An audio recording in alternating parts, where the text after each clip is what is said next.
جدید ذرائع ابلاغ میں آج کا ہمارا ٹاپک ہے اخباری ادارے کل اور آج۔ دنیا میں ہر عمل ارتقا پذیر ہے اور ابتدا سے لے کر ہر عمل تکمیل کی طرف گامزن ہے۔ اخباری اداروں کی تنظیم کا جائزہ لیتے ہوئے ہم صرف موجودہ نظام ہی کو نہیں دیکھیں گے بلکہ یہ بھی ضروری ہے کہ ہم مختصر اس عمل کا جائزہ لیں جس کی بدولت یہ نظام موجودہ صورت تک پہنچا۔ ابتدا میں صحافت 15 روزہ یا 7 روزہ تھی، مگر آج روزانہ صحافت مقبول ہے۔ ابتدا میں اشاعت محدود تھی مگر اب لاکھوں کی تعداد میں ہوتی ہے۔ ابتدا میں خبروں کے حصول کے ذرائع محدود تھے مگر اب ان میں وسعت آ چکی ہے۔ یہ ہم خود جانتے ہیں کہ پہلے وسائل بہت محدود تھے جس کی وجہ سے جو خبریں ہوا کرتی تھی وہ بہت دیر سے ملا کرتی تھی اور اس کو چھاپنے کے عمل میں بھی کافی تاخیر ہوتی تھی کیونکہ وہ جدید ٹیکنالوجی کے حساب سے جدید وسائل موجود نہیں تھے، جس کی وجہ سے کوئی چیز چھپنے کو 1 سے 2 سے 3 دن بھی لگ جایا کرتے تھے۔ خبر موصول ہونے کو 1 سے 2 دن، اس طریقے سے ایسا ایک 7 روزہ یا 15 روزہ اخبارات شائع ہوتے تھے۔ لیکن جیسے جیسے وقت بدلتا گیا، جدید سے جدید ٹیکنالوجی نے اپنا قدم بڑھایا اور اس کی بدولت آج ہمیں روزانہ صحافت نظر آتی ہے اور روزنامہ شائع ہوتے نظر آتے ہیں۔ ابتدا میں شاید محدود تھی مگر اب لاکھوں کی تعداد میں ہوتی ہے۔ ابتدا میں خبروں کے حصول کے ذرائع محدود تھے مگر اب ان میں وسعت آ چکی ہے۔ اب ہم صحافت کو مشن سے تجارت بننے تک کے عمل میں جس طرح اخباری تنظیم نے ترقی کی اس کا جائزہ لیں گے۔ اس سلسلے میں ہم اخباری دور کو مندرجہ ذیل اقسام میں تقسیم کر سکتے ہیں۔ نمبر 1 ابتدائی دور، دوسرا سیاسی اخبارات کا دور اور عالمی جنگ، اور تیسرا دور جدید۔ اس طرح سے 3 حصوں میں ہم تقسیم کر کے اخباری ادارے کل اور آج کے تحت ہم معلومات حاصل کریں گے۔ چلیے ہم پہلا دور شروع کرتے ہیں۔ تو ابتدائی دور، صحافت کی ابتدائی کے وقت جو صورتحال تھی، ہم اس کی نمایاں خصوصیات کا صرف یہاں پر ہم جائزہ لیں گے، مختصراً اس پر بات کریں گے۔ تو سب سے پہلا آتا ہے انفرادی ملکیت۔ صحافت کے آغاز میں اخبارات صرف فرد واحد کی ملکیت ہوتے تھے۔ ان کی جو وجوہات بظاہر نظر آتی ہے وہ یہ تھی کہ اخبارات کی اشاعت محدود تھی، مختصراً ہوا کرتی تھی، مختصر چیزیں ہوتی تھی، وسائل چیزیں تمام مسائل ہوتے تھے جس کی وجہ سے کوئی ایک انفرادی طور پر یہ چیزیں سنبھالتا تھا اور اس کو انجام دیتا تھا۔ دوسری وجہ کیا ہے اس دور کی، تو وہ کہا گیا اخبار شائع کرنے پر بہت کم خرچ آتا تھا جس کی وجہ سے کوئی ایک آدمی اس کو ہینڈل کر لیتا تھا یا ایک آدمی چلا لیتا تھا۔ اس کے علاوہ اور دوسری کیا خصوصیات ہے، تو اخبار وہی لوگ لکھتے تھے جن کو اس کا شوق تھا، اس لیے وہ اپنے شوق کی تسکین کے خاطر اخبار نکالتے تھے۔ اخبارات میں چوتھا جو اس کی خاص خصوصیت ہے وہ یہ ہے کہ اخبارات میں قارئین زیادہ دلچسپی نہیں لیتے تھے، اس لیے لوگ اسے غیر نفع بخش کاروبار خیال کرتے تھے۔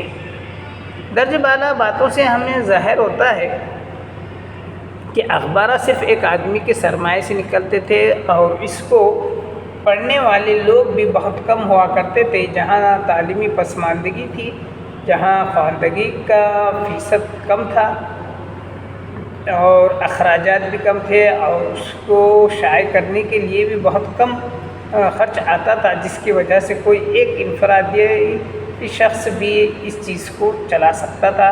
بس یہی چیزیں ہیں جس کی وجہ سے ابتدائی دور میں یہ انفرادی ملکیت کہلائی گئی۔ چلیے دوسرا ابتدائی دور کا دوسرا ہم جب نقطہ دیکھیں گے تو دوسرا ہے اخبار کا عملہ، یعنی اخبار بنانے کا اسٹاف کیسا ہوتا تھا، عملہ کیا ہے۔ تو جس طرح اخبارات انفرادیت ملکیت تھے اسی طرح عملہ بھی انتہائی محدود تھا۔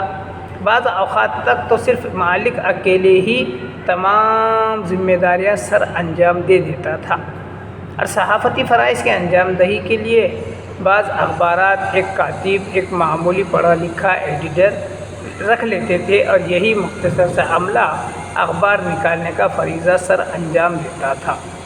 چونکہ وسائل محدود تھے اخراجات بھی کم تھے، تو اس پیشے سے لوگوں کا جو خیال تھا کہ اس سے نفع بھی نہیں ملے گا، پڑھنے والے لوگوں کی بھی تعداد کم تھی، اس لیے جو اس چیز کے لیے ضروری جو مواد ہے اس کو لکھنے، اس کو پیش کرنے اور اس کو جمع کرنے کا جو کام ہے وہ بھی بہت مختصراً عملے کے ذریعے ہو جاتا تھا۔ مطلب یہ ہے کہ جو کوئی صحافت خود ہی کر لیتا تھا، رائٹنگ خود لکھ لیتے تھے، اور اس کے علاوہ مواد بھی حاصل کرنے کا کام بھی کوئی 1 سے 2 شخص مل کر لیا کرتے تھے، اور اس کے لیے بھی ایسا خاص کوئی ہنرمند اور یا کوئی خاص قابلیت کے لیے الگ سے اس چیز کے ہر چیز کے لیے الگ ڈپارٹمنٹ یا الگ چیز نہیں ہوتی تھی، جیسا ہم آج کے دور میں دیکھتے ہیں کہ ایک پرنٹنگ الگ ہوتی ہے، نیوز کلیکٹ کرنے والے 10 ذرائع ہوتے ہیں، اس کو وہ ایڈٹ کرنے والے لوگ الگ ہوتے ہیں، کالم نگار الگ ہوتے ہیں، خبریں لانے والے الگ ہوتے ہیں، اور اس سب کو یہ کرنے والا مدیر اعلیٰ ہے وہ اس پہ یہ کرتا تھا۔ مطلب ایسا آج کے طرح لمبا چوڑا طویل ایسا عملہ نہیں ہوتا تھا، بلکہ مختصراً، لیکن یہاں پر یہ کاتب معمولی پڑھا لکھا کوئی ہوتا تھا اور مختصر سا عملہ کیا کرتا تھا، اخبارات کے لیے تمام ضروری چیزیں کر لیا کرتا تھا۔ تیسرا ہے مواد کے حصول کے ذرائع کیا تھے۔ اخبار مطلب خبر جمع ہونا، خبریں چیزیں، تو یہ خبروں کا مواد کہاں سے حاصل ہوتا تھا، اس کے ذرائع کیا تھے اس دور میں۔ تو دیکھیے آج کے دور کی طرح تو یہ تمام باتیں نہیں ہوا کرتی تھی، جیسے کیمرے ہے، ٹیپ ریکارڈر ہے، مختلف قسم کے آڈیو ہے جس سے وہ باتوں کو ریکارڈ کر لے، یا کوئی چیزوں کو وہ فوٹوز وغیرہ لے لے، کیمرے وغیرہ ہوتا یہ نہیں تھے۔ تو جو بھی چیزیں تھیں مختصر ذرائع تھیں، تو کون سے تھے؟ تو دیکھیے حصول کے ذرائع جو تھے وہ تھے اخبارات کا بنیادی مقصد اطلاعات و معلومات ہے۔ اس سلسلے میں ماضی کے ابتدائی دور کے اخبارات مواد کو مندرجہ ذیل ذرائع سے حاصل کرتے تھے، کیونکہ اس دور میں نہ تو خبر رساں ادارے تھے اور نہ ہی رپورٹر وغیرہ کا تصور تھا، اس لیے اخبارات ان ذرائع پر تکیہ کرنے پر مجبور تھا۔ نمبر 1 ڈاک سے ابتدا میں مواد کا سب سے اہم ذریعہ ڈاک تھا۔ ڈاک کے ذریعے لوگ یا مختلف گروہ واقعات کو پوسٹ کر دیتے تھے، اور ایڈیٹر اسی وصول شدہ ڈاک سے واقعات کا انتخاب کر کے ان کی نوک پلک درست کرتے تھے اور شامل اشاعت کرتے تھے۔ مختلف اخبارات کی نقل مواد کا حصول کا دوسرا اہم ذریعہ مختلف ہم عصر اخبارات تھے۔ ایڈیٹران ان اخبارات کا مطالعہ کرنے کے بعد اہم نوعیت کے اخبار میں جگہ رہتا، اس طرح دوسرے اخبارات سے نقل شدہ مواد سے استفاء یا اخبار کا پیٹ بھرنے کا کام لیا جاتا تھا۔ تیسرا خود مضمون لکھنا۔ ڈاک اور اخبارات کے بعد اخبار کا مواد کا اہم ذریعہ ایڈیٹر کا اپنا ذہن تھا۔ ایڈیٹر اپنے ذہن کے مطابق مختلف مضامین لکھ کر قارئین کی نظر کرتا تھا۔ ان موضوعات میں سیاسی اور معاشرتی مسائل قابل ذکر ہیں۔ اور تیسرا اشاعت۔ مواد کی تیاری کے بعد ایڈیٹر کاتب یا تمام مواد کی کاپی اپنے مرضی کے مطابق تیار کرتا تھا۔ اس کے بعد اخبار کی اشاعت کا مرحلہ آتا تھا، اور ایڈیٹر دوسرا ذمہ دار آدمی اخبار کی اشاعت قارئین کی تعداد ملحوظ رکھتے ہوئے کرواتا تھا۔ تقسیم کے مراحل۔ اخبار کی اشاعت کے بعد اس کی تقسیم کا مرحلہ آتا ہے۔ اخبارات زیادہ تر ڈاک کے ذریعے ارسال کیے جاتے تھے۔ اخبارات ان لوگوں کے نام ارسال کیے جاتے تھے جو اس ضمن میں چندہ جمع کروا چکے ہوتے۔ جب کسی خریدار کا نام چندہ ختم ہو جاتا تو وہ ڈاک ہی کے ذریعے وہ دہانی کرائی جاتی تھی۔ یہ تھے تمام چیزیں جس میں اخبارات کی آج اور کل کے بارے میں ہم بتا سکتے ہیں۔ یہی باتیں اور بہت ساری اس میں تمام چیزیں ہیں جو ہم آگے بھی ہم دیکھنے والے ہیں، یا اس کو سمجھ سکتے ہیں کہ کس طریقے سے اخبارات کی باتیں ہوتی تھی، یا اخبارات نکالنا کتنا مشکل تھا، اور کون کون سے ذرائع تھے، اور کن چیزوں کے ذرائع سے کتنے محنت کر کے اخبارات نکالے جاتے تھے۔